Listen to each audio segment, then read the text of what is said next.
I'll be talking to you about our experience writing various demos and also our first VR game and what we suggest for optimization. But to start with, so I am Nizar Romdan from Cambridge in the UK, VR entrepreneur, recently started a new startup in Cambridge to develop VR content. But before that, I was working for ARM, the processor company based in Cambridge as well, as the worldwide director of developer relations or ecosystem. And I'm also a member of the Independent Game Association in the UK, so the Game Developer Association of British Developers, as a non-executive director. What led us to VR? I guess probably you all tried VR, or you have seen someone trying VR on. Just the amazing expression, the incredible feeling when you try VR got us to realize that actually this platform has a huge potential and it's an amazing opportunity. But if you look at also reports like DigiCapital, VR and AR and mixed reality are pitched to be the next big thing, like the fourth big wave after PC, internet, and mobile revolutions. Money-wise, also, there seems to be also a lot of potential in VR. Again, according to DigiCapital, it's expected that $30 billion will be the size of the virtual reality industry by 2020. A lot of that will be hardware, but also games and other content. So all this got us really motivated to get involved in VR and start this new startup. So the first learning we got, if we can say, is which platform to target. And again, here we looked at forecast for volume. DigiCapital is again another very good source for these kind of numbers. And if you look between last year and 2020, the number of install base of VR or AR hardware is going to increase sharply. But you can clearly see that mobile VR headsets will be really the dominant platform.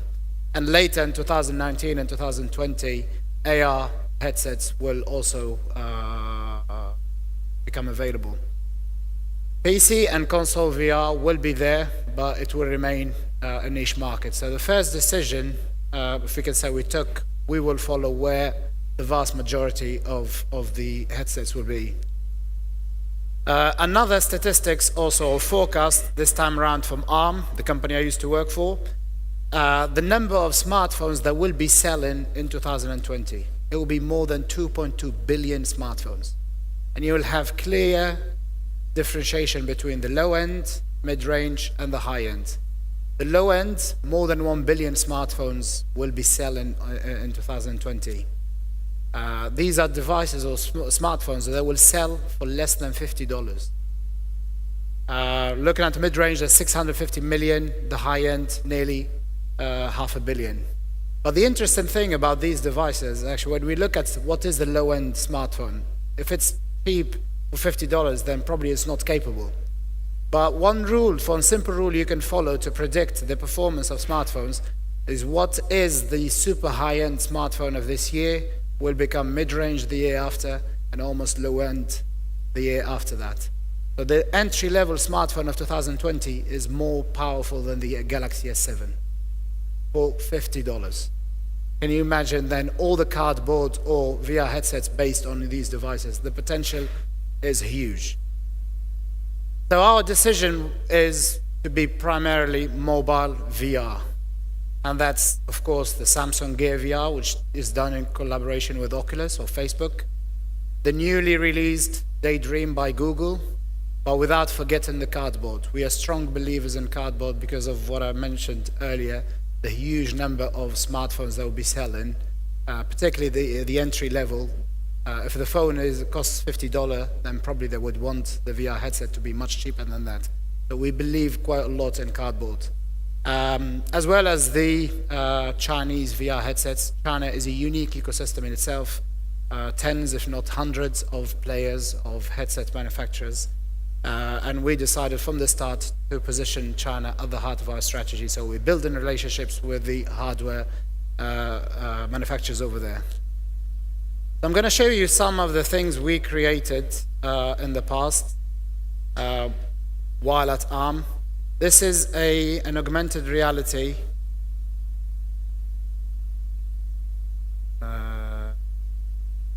well, this is an augmented reality game we created called Magic Mirrors. It's using tags, so markers, and the idea is that you guide a laser from an emitter to a source, going through prisms and mirrors. You can get the idea. And this was to prototype and actually showcase what is possible with smartphones in augmented reality.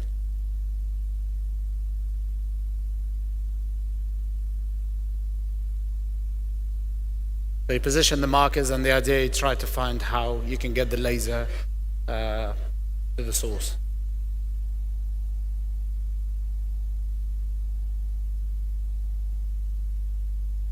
Another thing we created in virtual reality is kind of an interactive experience called Ice Cave.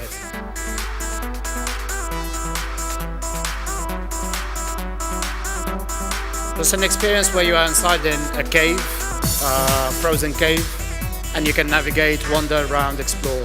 And what we did here, we implemented a feature that allows to mirror what the user is seeing in VR on a second device. And we used simply another smartphone for that. And that made the difference of the experience really, really huge for the people around the person trying VR. Because if you see someone playing in VR, I mean, they are having a good time, but the people around them are not getting what he's looking at. So mirroring into a second screen proved to be really a cool feature. So moving on to the first game that we're working on currently in virtual arts. It's a game called Balance Race in VR.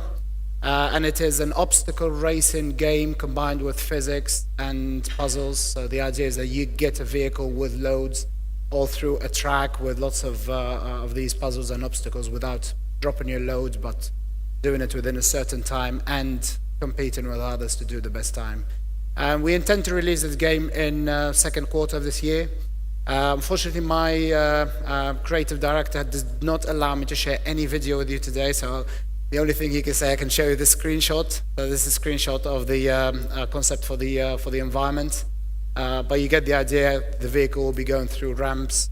You need to collect coins, try to solve puzzles, how you can progress through your game. And the learnings we got from the first game is what I'll be sharing with you today. The first one is actually VR is quite hard. It's tough, and simply because you have to get the input and then render the output at a very high frame rate. 60 frames per second on mobile, if not higher, 90 and 120 frames per second. And you need to react really in real time. So the latency towards the input or the head position needs to be super, super, super minimal. And that provides really, really a lot of challenges to get any content right, or any platform or any engine. This is a slide from Sony PlayStation VR team, by the way, showing the challenges they think they're facing in VR. So first learners for us regarding platforms, that all VR headsets are not equal. A surprising thing, we discovered that actually some are really heavy, particularly the all-in-one VR headsets that come from China. They weigh quite a substantial amount of weight. And we realized the people that were testing back in the office, they started feeling a bit pain in the neck, so they are quite heavy. And the recommendation is to focus on shorter sessions, like burst of play rather than long VR experience, until the problem of the weight of the headset, or the fact that it's quite bulky and large, gets solved. So we are focusing on shorter sessions or playing sessions. The performance then of these headsets also is very different. So recommendation is to test on as many devices as possible, target the mobile headsets you want to use and then test on these devices. Most of these devices come with what they call already VR support, either through an engine like Unity or SDKs provided with the hardware manufacturers. Our experience is that they don't work out of the box. So our solution is actually we are building build scripts for all these platforms, working sometimes with the hardware manufacturers to fix the issues so that we can go through that process and iterate quite quickly. But that support is quite early on and unfortunately not very reliable. Power consumption was by far the biggest problem and the issue we faced. It drains the battery really, really quickly, and sometimes surprisingly, simply leaving the phone in the VR headset, even though you're not playing, will drain the battery. We believe optimizations, some that I'll be sharing with you later, could help the power consumption, but also recommendation to the hardware manufacturers, the headset manufacturers and the phone manufacturers is to really work on solving this problem, because it will be a massive issue for VR going forward. Overheat for the smartphones is a problem in mobile games, but we notice it's not that big in VR, simply because you're not holding the phone all the time, so it's plugged to the headset and it does get to breathe more air when it's plugged in.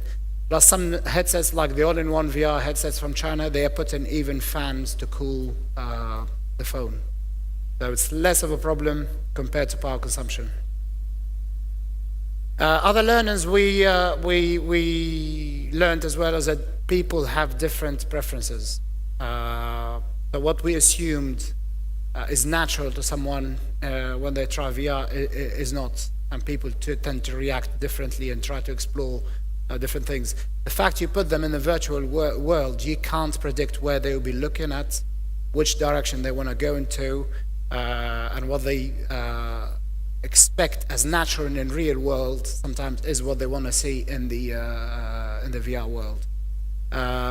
Then the difference between gamers and non-gamers adds to that complexity. So recommendation is really test with a wide sample of users as much as you can, and don't make any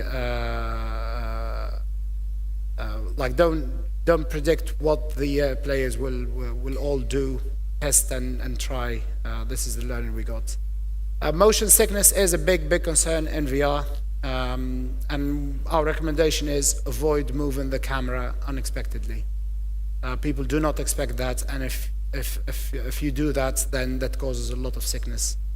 So allow the player to control really where they look, where they want to go, rather than try to guide them. Another thing we discovered also, which is something in real life, we don't all have the same heights. So people do get that feeling when they're trying to VR. We had people telling us we feel like giants or we feel like dwarfs. So the height of camera you position in your game can cause that. And our recommendation is to allow probably the player to set their height or their preference in your game. So there will be a feature in our game, you define your height within the game. A cool feature about VR is the fact that you can look around. So use that feature, wrap around the player as much as you can. But do not force the player to always look around all the time, because that gets tiring. So explore, but not really that mandatory. The inputs were also a challenge, and it took us much longer than we expected to get these right. We experimented with lots of ways to control these games. Sometimes we think we get it right, and then we get another session of testing, and then people hate the new control mechanism. Our conclusion is to provide several options, so different control mechanisms according to what people want to do. One thing we notice is that using the touchpad on the Kia VR gets you also tired as well. So we will try to avoid forcing the user to constantly use these controls and use literally almost like no control by simply gazing and looking to make it simple. Plus that will work with headsets that have no inputs at all. Like a lot of the cardboard category have no controls or no inputs. So we're adapting the gameplay accordingly. One thing we notice also when you're flying in VR and you're trying to turn, it causes less sickness if you use the tilt rather than the look. It seems for a strange reason, we don't know why, but people tend to tell us that it's more comfortable when they have to navigate using just tilting the head rather than fully turning the head. So it's a solution we adopted in flying around in VR. When authoring the artwork, you need also to pay attention to that in VR. The fact that everything is very close to the eye then causes any artifact to be really, really massive. Particularly edges, they get really exaggerated in VR. Do ensure you tell your art director or your art team to try to pay attention really on edges and particularly the sharp edges in VR. Batching is a technique that is used already in mobile gaming because that allows to reduce the bandwidth. Same problem in VR, so we recommend using also batching. The good news is that if you use in Unity, Unity allows you to do that quite automatically, but you do have controls for that, so the recommendation is if you can make objects static here while batching is great. There is a compression technique for textures called ASTC, was introduced recently. It's also supported in Unity, but since it was not supported in all smartphones, most developers avoided using it. The good news in VR, since it's based on a smaller subset of smartphones, particularly all phones for the Gear VR, these have support for ASTC. So you can use it without worrying, if we could say. All Gear VR headsets support it, and it does make really, really huge difference. It reduces your texture size massively. Regarding effects and techniques, distant backgrounds, the recommendation, if you can try to map these into textures and pre-render them beforehand rather than have to load them all the time when you go through your environment. And then for your texture maps, pack different texture maps together, particularly for different color combinations. If you want to use advanced lighting like global illumination, then we notice what is provided with Unity. The default settings are quite challenging for the performance. It does kill your frame rate.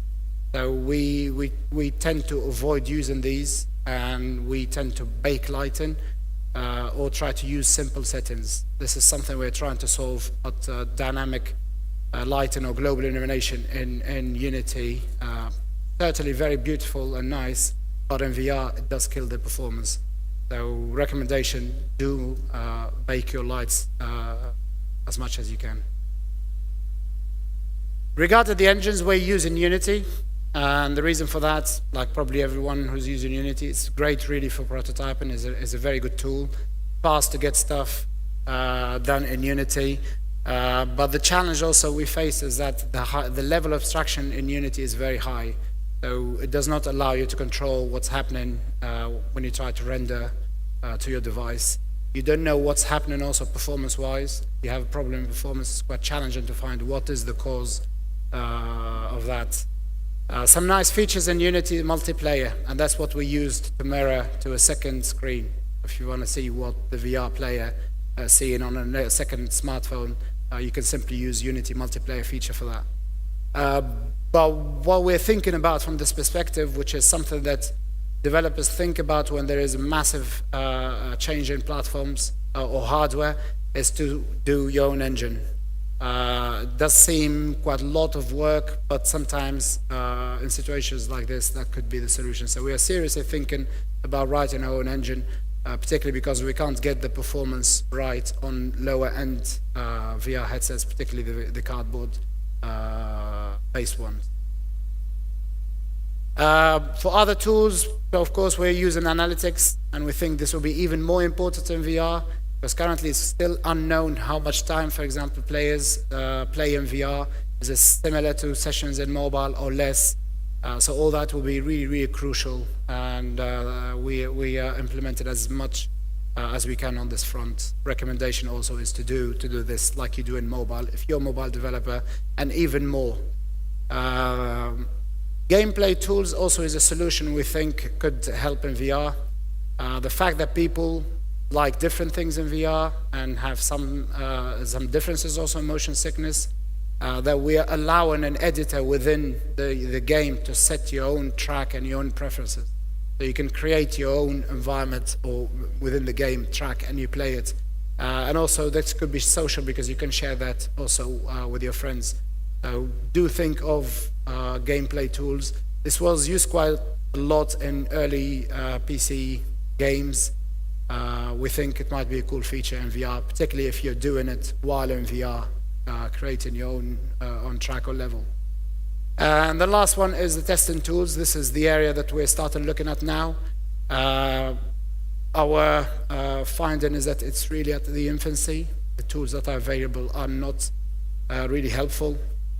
Particularly if you use an engine like Unity, as I said, you simply don't know where you lose in the performance, and it's very tough to find really the cause of problem. So we might end up developing some of these tools by ourselves, but we're working on some of the hardware vendors to improve the tools on this front. We are trying also to automate testing, but the challenge with VR, you need to have someone trying it by themselves, which adds another complexity, is that testers in VR cannot really do that for long hours like they might do in mobile. They tend to get tired and sick, which again makes it even harder compared to traditional game development like mobile gaming. So this is the list of recommendations we have. So when we will finish the game, we will build even more recommendations, and hopefully in other talks we'll have even more. So thanks a lot. If you have any question.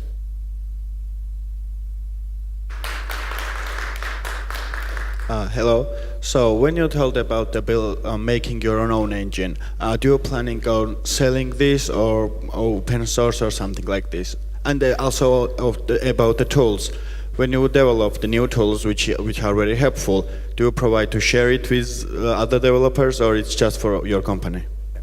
So the good news is that we think we will end up sharing them with developers, because we simply struggled a lot, so we don't want other developers to struggle the same way. However, we don't know how we'll make these available, whether we make them available open source and get the community to contribute and we all work on them, or differently. It might be a combination of both. So hopefully when we launch the game, maybe at GDC we will have a clearer idea, but the preference will be to help everyone and get a community around it. Hi. What experiences did you make with frame rate measurements in Unity? I had quite some problems with this. I mean, frame rate is very, very important for VR. And after some weeks of production, I had a problem that all the stats estimations of Unity in the preview were somehow irritated by the program itself running in the background. Yeah. And I got very different frame rates than with the rendered builds out of Unity. On the other side, the rendered builds don't give you the frame rate yeah. in a sufficient way. So you need to develop new programs or workarounds. Yeah. And I'm constantly comparing different methods, and I don't know exactly what measure I can trust now with the frame rates. Yeah, we found also that challenging as well. We started using the tools I mentioned from hardware vendors and some testing companies for that. So tools from ARM, for example, or Samsung made a tool recently, I think called RenderDoc. And these allow to measure more accurately frame rates than the performance analysis tool you have within Unity. Because what you mentioned is true. You don't know what the other programs in the background are doing. And tools from hardware vendors tend to show you what's happening also in the background, so you know how to react when you have another app that's requesting the processor. So recommendation is to use the tools from the hardware vendors. Again, here, this is an area where we probably will be looking at making things simpler for everyone else. Because these tools tend to be very, very complex. If you're not an advanced programmer, so it's like looking at an airplane cockpit and you're an average flyer. So that will be an area we will look at, yeah. But do send me an email, Nizar@virtualarts.co.uk. Happy to put you in touch with our CTO, who's far more knowledgeable than me, and yeah, anytime. Okay, thanks.